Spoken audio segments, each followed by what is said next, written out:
这是一个数据大国对未来的畅想。以大数据为基础的智能时代正在来临。从传统到前卫，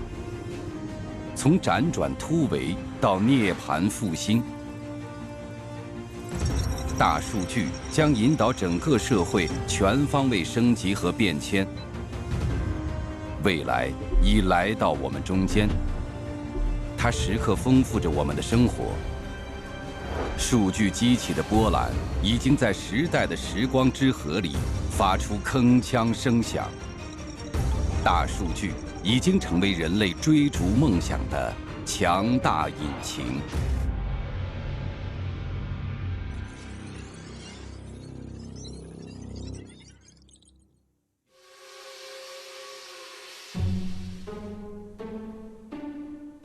从1769年，法国人居纽制造了世界上第一辆蒸汽驱动的3轮汽车开始，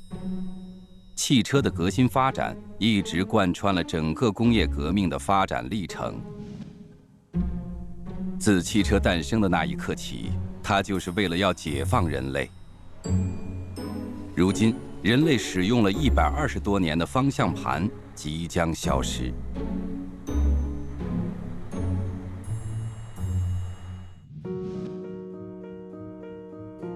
从最初辅助驾驶发展到今天的限定场景的自动驾驶，无人车已经可以在规定的道路范围内完成自动驾驶。但是，无人驾驶的制动安全问题一直是个世界难题。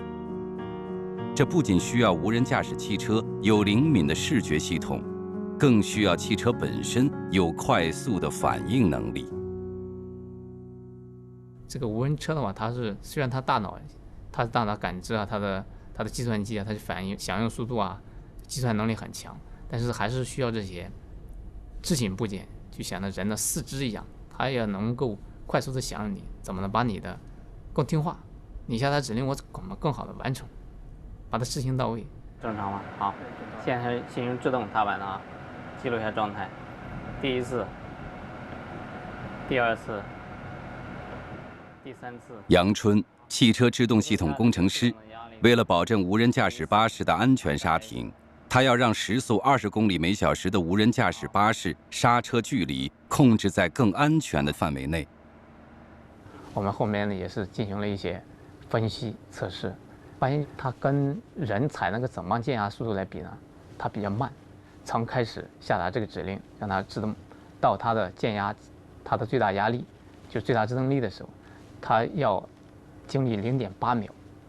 在这个0.8秒呢，就是这个车已经最终它刹车的距离达到了7到8米，从一个拐角处冲出一个小车或者一个小朋友，那这个距离如果像原来的话，它在5米以外冲出来，我有可能都会撞上。能否破解无人驾驶巴士的刹车难题？杨春拿出了自己的秘密武器。叶师傅，你这个开车是开了多少年了？总的开车已经开了30多年了，今年34年了。大巴、中巴、轿车、商务车都开过。叶有兵拥有30多年驾驶经验的老司机，持有 A1级驾照。杨春邀请叶师傅来助阵，不是为了乘坐无人巴士，而是要完成一项特殊的试验任务。叶师傅，你先把这个线什么连一下。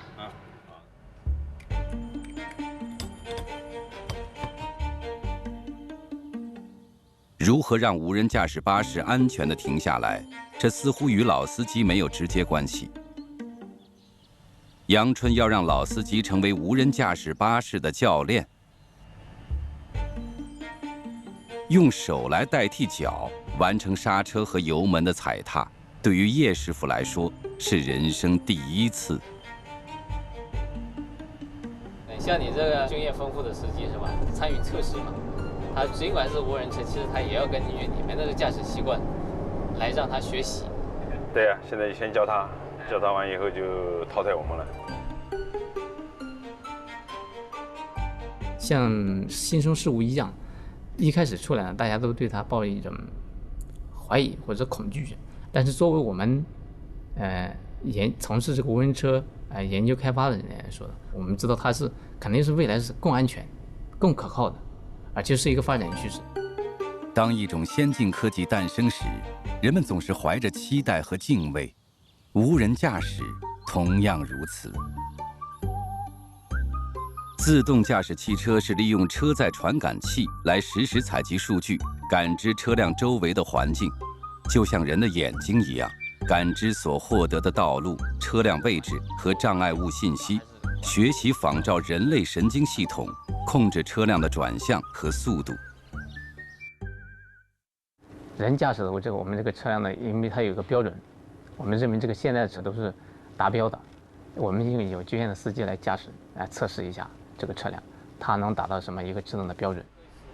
杨春和助理记录下行驶数据，以此对比无人驾驶和老司机驾驶的差异所在。之前呢，进行刹车。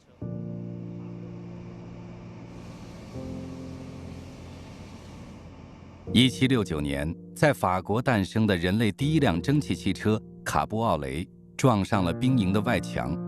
就是这辆汽车导致了人类历史上的第1起汽车交通事故，好在无人伤亡。在200多年的驾驶里程中，汽车安全性的一步步提升，可以说是人类付出了生命代价才换来的。而今，无人驾驶汽车的出现，对刹车安全提出了更为严苛的要求。这辆无人驾驶巴士全身被安装了86处传感器，其中视觉类的就有31个。如此多维度的数据采集，可以大大提高无人车的视觉灵敏度，但是反应能力还没达到安全标准。那这一组呢，是我们无人车系统自动驾驶的那个数据，自动踏板力过大，才导致了下面的这个制动曲线直接下来，这是这一次的制动车，所以说是需要改进的地方。对于杨春来说，他要把收集来的数据进行进一步分析后，从而找到模仿老司机踩踏刹车反应的一种方案。我们发现呢，有一种更先进的这种制动系统。我用一个电子助力器代替驾驶员的脚踩踏板，这套东西装到我们辆车上一测试，它的响应时间从原来的0.8、0.6到现在的0.3秒。据欧洲的一项研究表明，汽车驾驶员只要在碰撞的前0.5秒得到预警，就可以避免至少60%的追尾撞车事故。无人驾驶车辆这个安全性能、可靠性能是高于这个司机，因为人驾驶其实的话，你驾驶员嘛，因为他总会有疏忽的时候啊。但是我们这个无人车呢，因为它现在就是都是传感器，可以说360度都无死角的，我这个也不会有这个分神的时候。从它的这电控的原理来说的话，从一些测试数据来说，它的响应速度因为是更快的。对传统的部件进行改装，实现无人驾驶巴士的硬件更新换代，这是杨春做的第一步。接下来，为了验证效果，无人驾驶巴士还要经过最关键的一次测试。非常突然的一个事情，查车进来，或者是突然有人冲出来，这种是不可预知的这种紧急情况。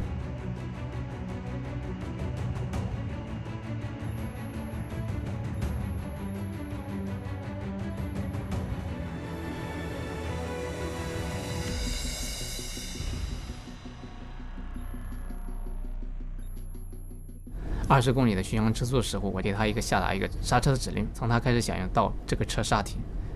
不会超过3米。那这时候我们的安全性就大大提高了。你比如说我前面有个车，它突然插进来，只要我们这个距离在3米以外，我就不会发生碰撞。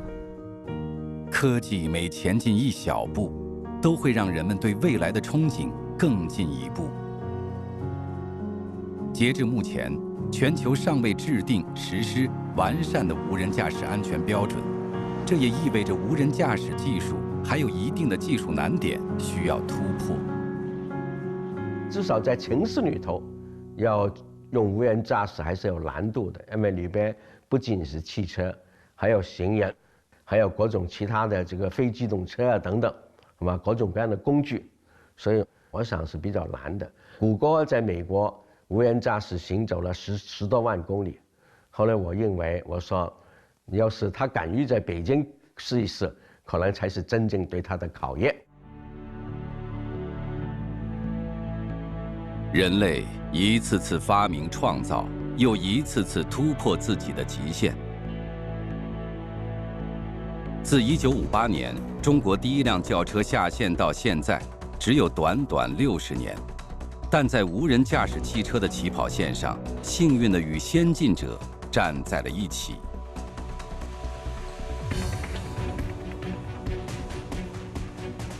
工业革命实际上是真正的释放的是人的体力，一个是把人从繁重的体力里面释放出来，第二呢，放大了人的这个体力，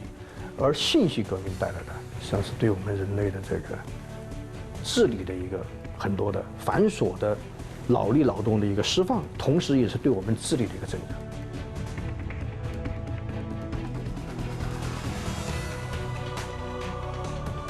人类对科学技术的探索和不懈追求，并不是为了淘汰人类，而是要更好地解放人类，延展了人的能力，从事更重要的工作。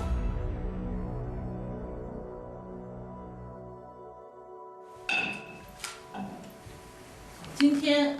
北京互联网法院依法公开开庭审理原告北京微。这是关于抖音短视频信息网络传播权纠纷的庭审现场。自北京互联网法院建立以来受理的第一案，也是互联网法院遇到的一种新型复杂的知识产权纠纷案。法庭只有法官，没有书记员，也没有法警。2个屏幕显示诉讼双方。互联网法院突破了传统法院的审理模式，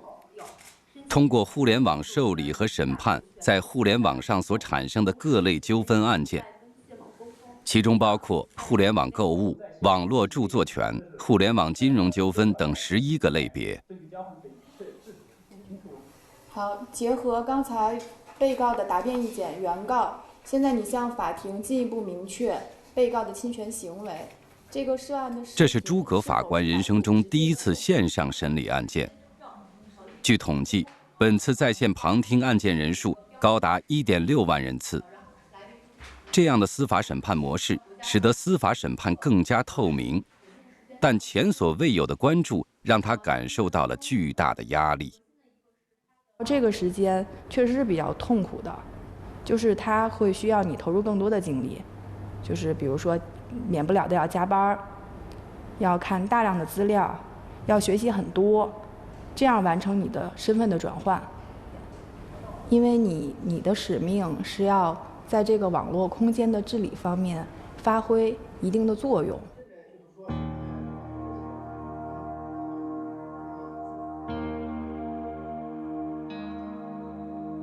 然而，对于朱法官来说，更难的不是去适应互联网审案的方式，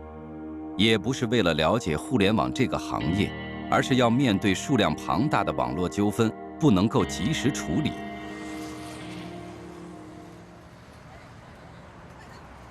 据统计，2018年1到9月份，中国电子商务零售总额达到62785亿元，其中实物商品网上零售额47983亿元，服务类网上零售额14802亿元。人们繁忙的网络活动产生了大量的网络纠纷，而这些发生在全国各地的网络纠纷案件，只要在北京互联网法院的11类受案范围，并且在其管辖范围内，都能够通过北京互联网法院进行处理。在信息科技高速发展的当下，互联网商业模式不断创新，以前从未有过的纠纷案件越来越多地出现在法官面前。因为现在的网络的纠纷，我个人理解分成2个方向，一个是简单的同质化的纠纷，一种就是可能是涉及到新技术、新的商业模式这种复杂的纠纷。法官在这2方面投入的精力应当是不一样的。实际上，简单的案子多，复杂的案子少，但是简单的案子牵扯到我们特别多的精力，使得我们没有时间去研究处理好这些复杂的案件。想要投入更多的时间和精力研究新型案件，对于只拥有38名法官的互联网法院来说，必须要提高同质化案件的处理效率。现在我们开始审理关于杨彩霞与周扬侵害著作作品信息网络传播权纠纷一案，然后请双方当事人发表是否申请回避。这是一场线上法庭的模拟测试。作为一名大数据研究员，李东海从来没有想过会有这样的一天，以这样的身份出现在法院里。授权。他的这次到来有一个特殊的目的，就是利用大数据技术找到同质化案件的特征，辅助法官完成快速审判。这次，李东海和诸葛法官正在模拟一场审判。请被告发表最后的陈述意见。被告坚持答辩意见，完毕。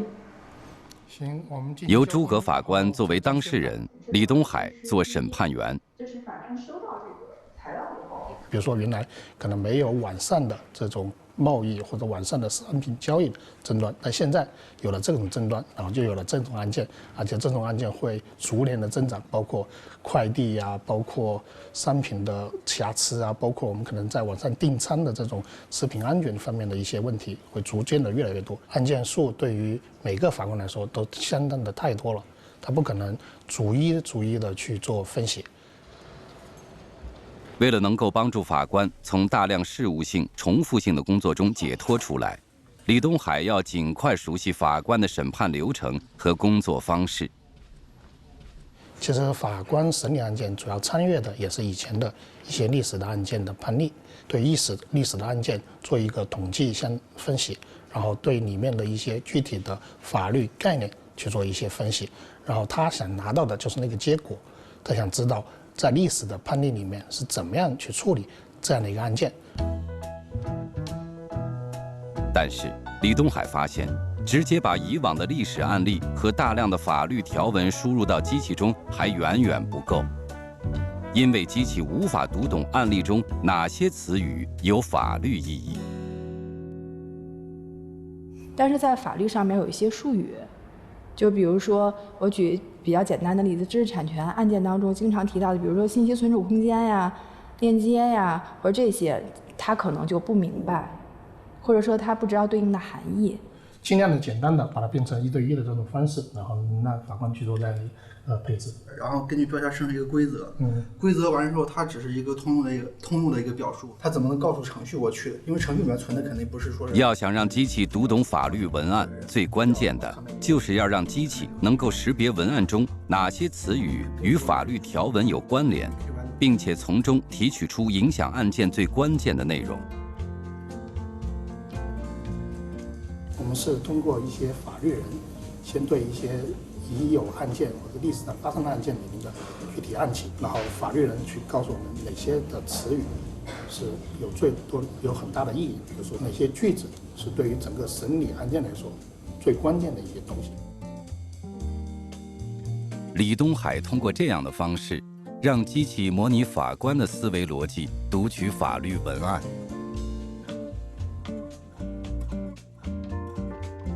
通过对6200多万份公开的裁判文书进行案件分类，梳理出具有法律意义的语句，打上数字标签。通过图谱的数据处理形式，让所有的关键词进行关联，从而形成对案件分析的一种逻辑。当法官再次遇到同类案件，机器就可以自动生成供法官参考的裁判文书样本。比如说，这是一个真实的案例，在这个真实案例里面，它讲述了一些文字的一些信息，但通过机器去阅读这些文字的一些信息，去总结出来它的一些相关的一些要点。比如说，它这一个案件的主要的作品类型是图片，然后它的权利人地位是一个著作权人，然后还有它的行为是一个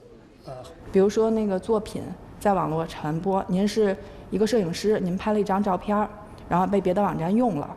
那可能千千万万的摄影师都是这个一种的被侵权的这种方式。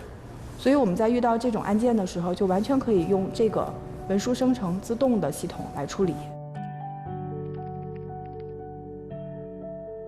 如今，朱法官可以借助智能化的手段，更加快速高效地处理同质化的案件。他将获得更多的时间去研究新型复杂的案件。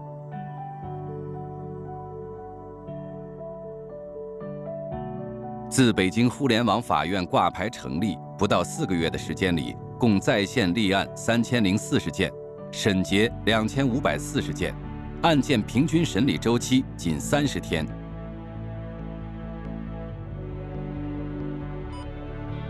如今的互联网不仅仅再是信息交流和传播的媒介，也不仅仅再是基本的生活和工作的平台。越来越多的人借助互联网走上了创业之路。无论是网络交易或者网络服务，都不应该是法律的盲区。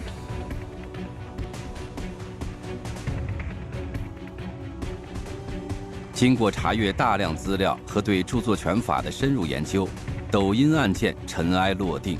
法院判决确认，涉案的抖音13秒短视频虽然篇幅短小，但具备独创性，受到著作权法保护。大数据、人工智能技术在司法领域的应用，加速了网络纠纷案件的处理，维护了互联网商业环境的公平公正。而互联网法院的诞生，更是中国司法主动适应互联网发展趋势的一项重大制度创新。我现在就感觉好像知道了什么是互联网法院，现在可能自己心里边就方向感就明确了。比如说有一些商业模式，现在是不是随着时机的成熟，司法该给它一个成熟的判断？我们是希望我们制定的规则是符合实际的，是经得起检验的，是符合这个行业的发展的规律的，不是在干扰它。数据已经悄无声息地融入到了我们生活的每一个细节，即使人们无法直接触摸到它，但是它的能力不可小觑。这些看似冰冷的数据，正在变得越来越有温度。身在庐山不知庐山真面目。这个新的这个科技革命的阶段啊，就是产业革命的阶段，都是还没有完成，正在进行。所以现在大家都是从一种预测的角度去看。那我觉得大数据肯定是在其中会扮演比较重要的角色。今天晚上，纪录片摄制组要接一位特殊的客人。顾老师，辛苦了，辛苦了，不客气，不客气，不客气，不客气。这个人就是郭刚堂。郭刚堂就是电影《失孤》的人物原型。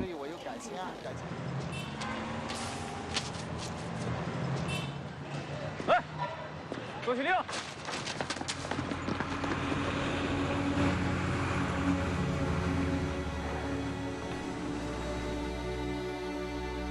1997年，郭刚堂的儿子不幸被人拐走，当时只有2岁。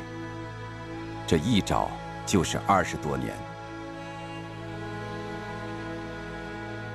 这次他已经不知道是第几次踏上征程，也不知道走过了多少路，去过了多少个城市。他的目的就是要找到自己失散多年的孩子。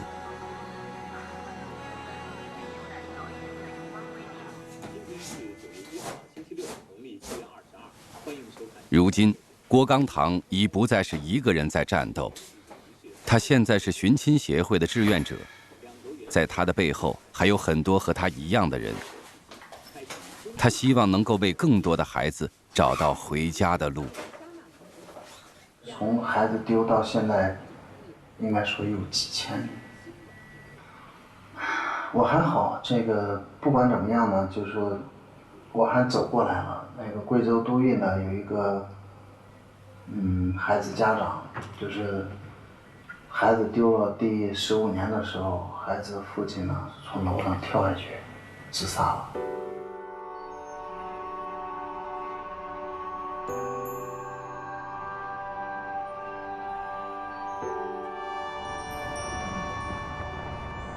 哎，董导，介绍一下，这个郭刚堂郭老师，之前跟你郭刚堂见到了提供公益支持的技术团队，这是一个专注于人脸识别技术的团队。摄制组希望他们能够帮助到郭刚堂。那这样的话，我就带了一些相关的一些图片。你看，就像我家孩子这样的很多，是吧？对，这个2、3岁他就走失了。像这个，咱通过什么样的手段？这些人的图片，我们经过深度学习之后，都已经达到了跨15年的这个比较准确的预测。所以呢，就是说，当然了，还是尽量提供小孩这个多角度照片。他此次也把其他丢失孩子的照片带来，交给了技术团队。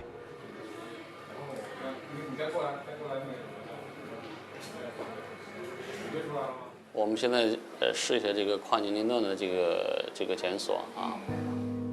袁培江长期研究如何利用大数据提高人脸识别的能力。这次他将和团队尝试利用最新的人脸识别技术，帮助郭刚堂和与他一样不幸的父母寻找到孩子。包括像一些儿童，甚至包括一些这种边远地区的留守儿童的这种安全和保障，甚至说校园，这其实都是我们从事技术、从事科研，你必须要面对的一个问题。你做的很多技术，并不是说放在图书馆、放在象牙塔、放在骨纸堆里，你应该去把你的技术去服务这个社会，让这个社会变得更好。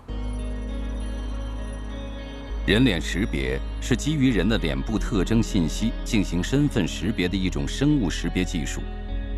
用摄像机或摄像头采集含有人脸的图像信息，自动在图像中检测和跟踪人脸，提取人脸的相关特征，与目标人脸的特征进行匹配。通常也叫做人像识别、面部识别。如今，这项技术已经运用到我们生活的各个领域，与我们的生活越来越密不可分。然而，对于寻找丢失儿童来说，其最大的挑战就是要面临把跨越几年乃至10几年的人像进行识别，这要比常规的人脸识别难度大很多。这对整个这个领域都是一个很大的挑战，因为孩子从童年到成年之间会有一个非常大的变化。这次还是啊，还是我觉得还是跟光线和角度，刚才那儿应该有光。识别失败，原因是什么？有角度，对，还有光效。OK， 我们再试一下，好吧？看看还有别的什么办法去补偿一下。一个正常人因成长、骨骼发育、容貌变化最大的是从2岁到10岁这个阶段，然后是10岁到18岁。这是真实的这种走失的这种儿童。郭刚堂提供的人像照片大都是10几年、20几年前的照片，再加上年代久远或保存不当，有些人脸的特征并不明显了。袁培江需要在有限的脸部特征中完成匹配，这是袁培江团队目前还无法解决的一个技术难题。上个世纪90年代，很多孩子拍那个照片啊，它不是数码照片啊，一般是在照相馆拍的那种很老的照片，而且这些照片呢，它在长期这个保管的过程中啊，有可能会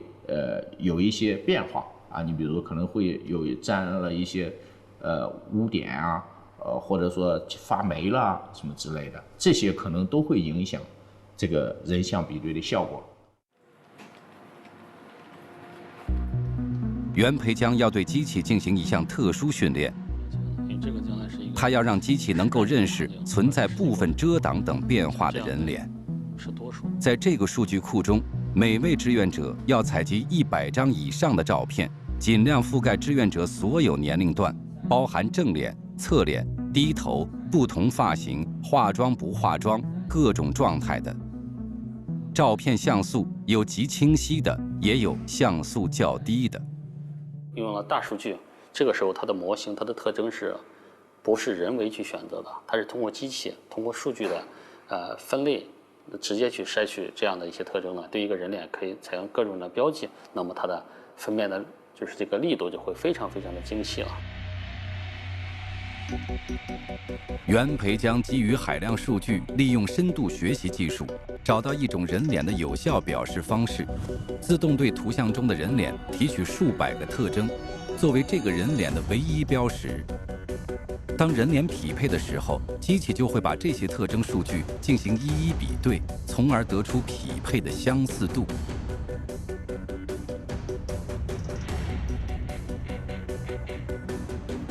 根据郭刚堂提供的照片，袁培江团队利用这样的技术，依托天网系统，协助各地公安部门展开了图像比对，争取能够实现2、3岁孩子的照片能和20多岁的照片，甚至30多岁的照片能够比对成功。这样呢，就在 DNA 这个手段之外，又发现了一个新的这个破积案，找回被拐多年孩子的手段，这个非常有意义。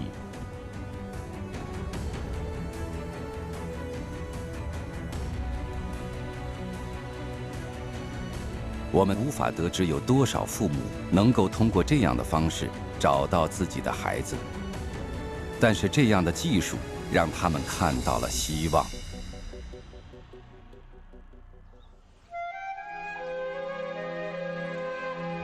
我是毛雪松。孩子假设真的有一天站到我面前的时候，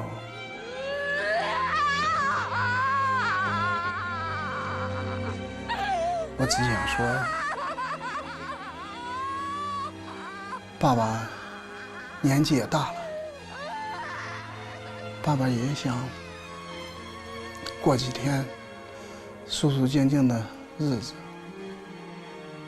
而且呢，孩子他回来不回来都不重要，只要是我能让他呢交到我妻子手里，我们一家人吃顿饭，我就心满意足了。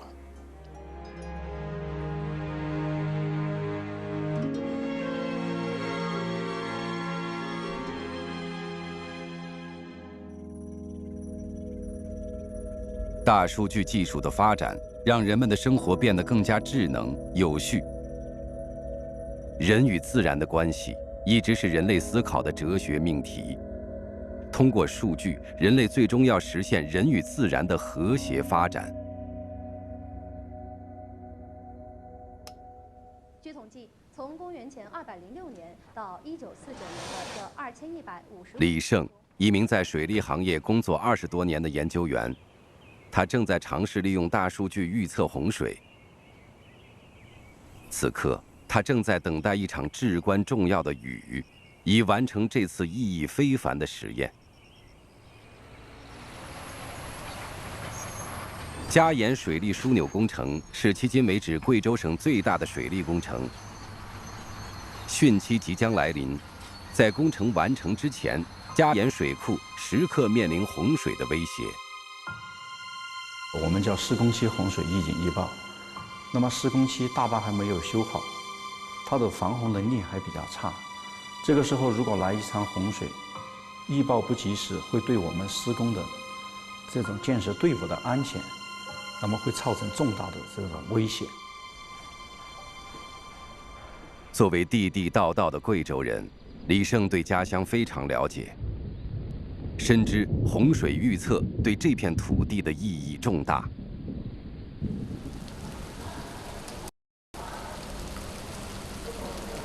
大雨如期而至，李胜团队恰好需要这场雨来完成对水库的洪水预警测试。这是大数据平台第一次进行洪水预测的实战。如果测试准确，这套通用模式将在全国推行。以前呢，我们进行洪水的演算，是要等到降雨降到地面上以后，才来开始演算。现在我们在降雨到达地面之前，就对洪水进行一个演算。通过采集全球公开的气象数据，对指定区域降雨量进行预测，结合地质、土壤含水量、植被、水文等相关数据，便可提前预知河道水位的高度，从而计算出哪里会发生洪水。把监测来的数据，然后呢，又加上国家气象中心的数据，混在一起打通，然后建立一个新的模型来预报未来1个星期内的水温和气象情况。这样呢，他对这个下雨后旱季这样的这个情况掌握预报得非常准。遇到了洪水季节，产生了很重要的作用。这个过去洪水季节就赶紧放水，把水库腾空，但是有时候把水放掉，就等于把财富放掉，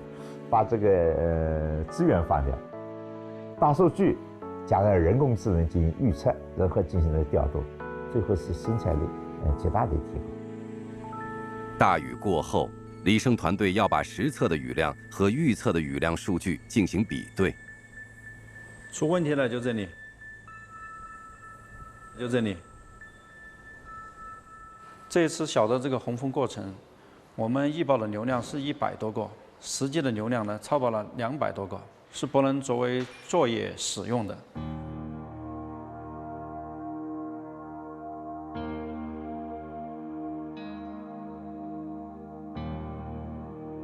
我们做洪水预报的这个研究呢，已经有接近20年的时间。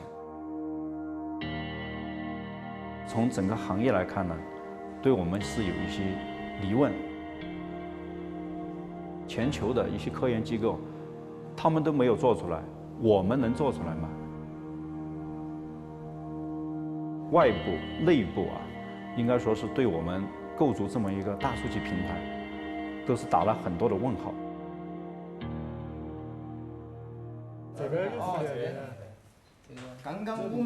然而，对于李胜来说，这不仅仅是一个思维方式的问题，更是一个大数据模型计算的问题。如何进一步找到问题所在，他需要一名帮手。在整个流域的所有的降水、土壤类型，还有植被的覆盖，包括整个流域的温度，所有数据都在我们的计算模型中。那这个是什么原因导致了我们这个不准呢？张荣，数据工程师，专注于气象水文数据和模型的研究。这次他要协助李胜找到预测不准确的症结所在。影响洪水预报的这个准确性的一些数据呢，主要是降水数据，这一个一定要准确。然后第二个呢，就是它的这个地形地貌。那也就是说，我们要根据这个地形地貌来分析它到底是山区还是平原。然后第三个呢，就是它的土壤植被情况。只要有一个重要的因素没有考虑到，都会导致预报结果不准。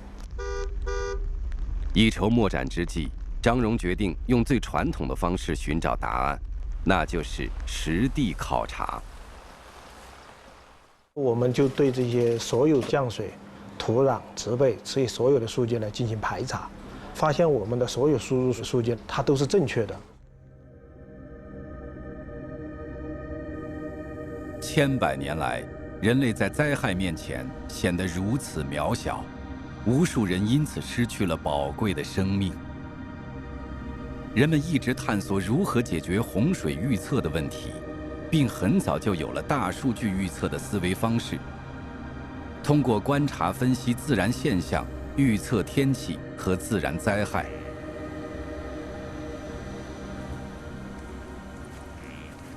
我们很多数据不一定都能够在互联网或者我们能够通过公开的一些渠道能够拿得到，我们只能采用自己推算的办法。我们通过这个地质的这个情况的一个分析，然后发现这一块的地质呢比较特殊，特别是在夹烟中部的位置。贵州地貌属于中国西南部高原山地，其中岩溶地貌发育非常典型。喀斯特地貌面积109084平方公里，占全省国土总面积的61.9%。这一块的地质呢，它属于喀斯特地貌区域。这种区域呢，有很多地下溶洞。当我们的这个水流从上游来了以后呢，这个水流它就进入地下了。那么像这样的一个溶洞呢，它对这个水呢，它就有一个调蓄的作用。那么这样呢，就会导致我们的这个预报结果呢误差很大。张荣似乎已经找到了答案，他需要把发现的喀斯特溶洞数据采集并输入到算法模型中去。一场大雨的考验再次来临。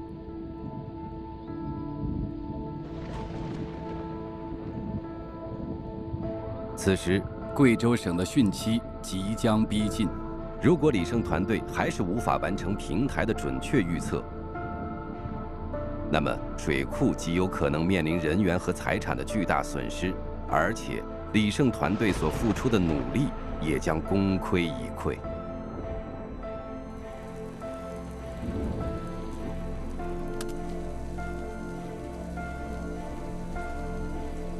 我们就把这个溶洞它的这种泄流能力，包括它的蓄水能力和它的调蓄能力，这些所有的参数和数据呢，输入到我们的模型里面去。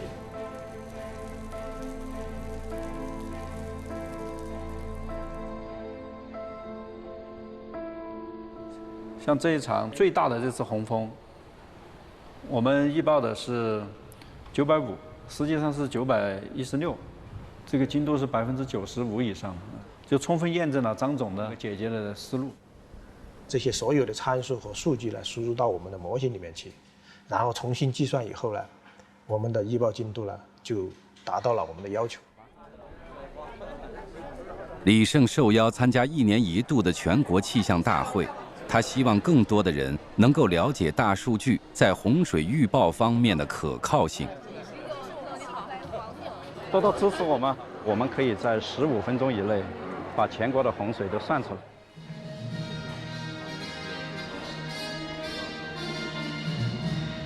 各位同仁，大家好，我是祥鹰气象公司的李胜。我们的国家的这个山洪灾害主要发生在山洪小流域里面。我们国家总共有52万条小流域，洪水它是全球第2大的这个自然灾害。那么像我们国家防总的统计啊，它每一年因洪涝灾害，大体上要有3000多亿的经济损失，造成的人员伤亡呢，也超过600多人。科技发展到现在这个程度的这么一个时代啊，这已经是一个相当惊人的损失。我们希望呢，就通过我们的这种努力，把这个灾害损失呢降少一点，把这个因灾死亡的人数呢减少一点，那么我们的目的就达到了。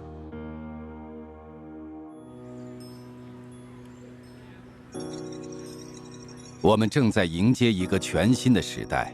在这个时代里，最可贵的是人的创造性和打破边界的能力。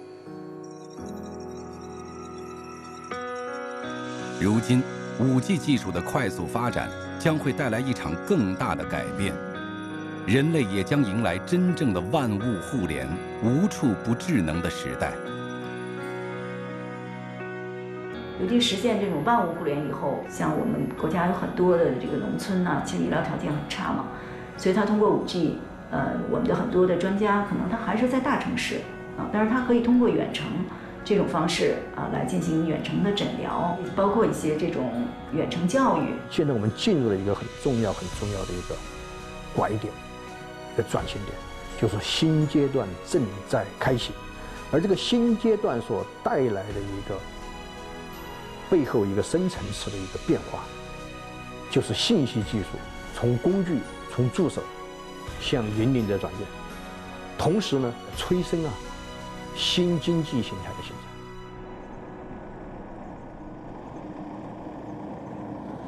稻花香一般呢是13000到14000，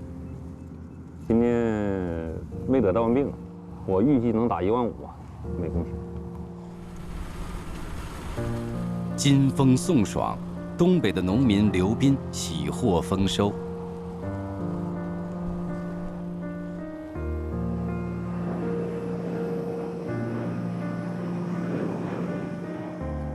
收集飞机产生的飞行记录，通过对飞行记录分析，对这个航道飞行员驾驶习惯等的相关性的分析呢，来优化航油的这个加载量，从而达到这个节省燃油的目的。孙元浩团队研发的基础软件已经逐步应用于民航，每年可为拥有80架客机的民航公司节约燃油费2000万元。2022年冬奥会即将到来，王倩团队也接到了奥运交通线路优化方案研究的新任务。我们看见这个其实就是一个典型的一个误食。袁培江还在和团队尝试利用最新的人脸识别技术，为丢失的孩子寻找回家的路。如今，李胜团队研发的洪水预警预报系统将在全国推行。远在西北的老炉长刘金明光荣退休，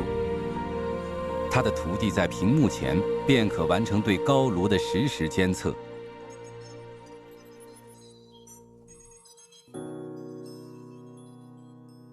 再过1-2个世纪，回顾我们今天所处的这个时代，后人一定会感叹，这是人类文明史上又一个伟大的时代。数据是我们这个时代的宝贵财富，犹如一个巨大的金矿刚刚被发现。大数据并不是一个充斥着算法和机器的冰冷世界，这里探讨的是我们真实生活的实践。